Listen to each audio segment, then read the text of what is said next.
Hi, I'm Victoria Herrick. It was intriguing to learn about the contrasting elemental and holistic worldviews which informed the nature of learning theory. I've always believed in Pavlov's theory of learning through stimuli. However, as a teacher, I clearly work under the assumption that a holistic approach is best. In chapter 6, taking a look at the early theorists of learning, theory started out more psychological based and moved into more computational thinking after the 1950s. So I was most interested in the work of Combs and Snigg, the phenomenologists in the 1950s. Specifically 1959, who were concerned with the learning of children and the role of educators. Now, phenomenologists are psychologists who are concerned with the study of the progressive development of the mind. They see the urge for self actualization as the driving force in human motivation. As shared in Knowles et al., the statements of Pittenger and Gooding in 1971, according to them, Combs and Snigg said, a person behaves in terms of what is real to him or her.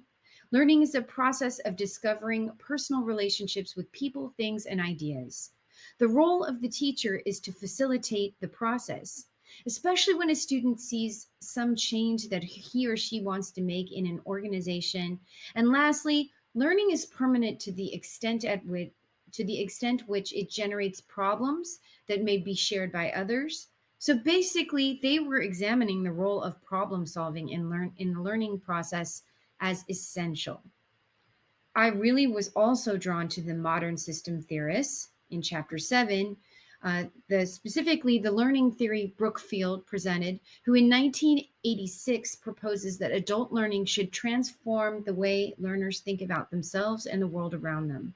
As Brookfield shared in the Knowles et al. Book on adult education, specific personal learning might be defined as learning that enables adults to reflect on their self image, change their self concept, and question internalized norms. Many of these norms actually start in pedagogy, in child learning.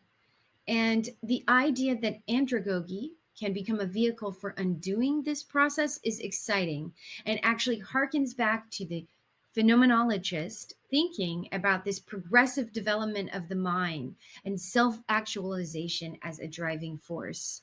This also supports Combs and Snigg's thinking about the role of the teacher in facilitating, building relationships, and students learning when they want to actually be the ones making the change, which lastly related to Knowles' interpretation of change theory in andragogy, which looks at how organizations don't exist to merely complete work. They are social systems, and people are motivated by improving the organization and their personal learning goals inside that organization. The conditions he represents as ideal are one, respect for personality, two, participation in decision making, three, freedom of expression and availability of information, four, mutuality of responsibility in defining goals, planning activities, and evaluating. Now, these three theorists converge in terms of relationships, self actualization, and motivation, but they diverge in their focus on problem solving. I think the modern theorists need to get on board with that for andragogy. Obviously, it's all the rage in STEAM learning, which is what I do. But Combs and Snigg were already onto it back in the 1950s.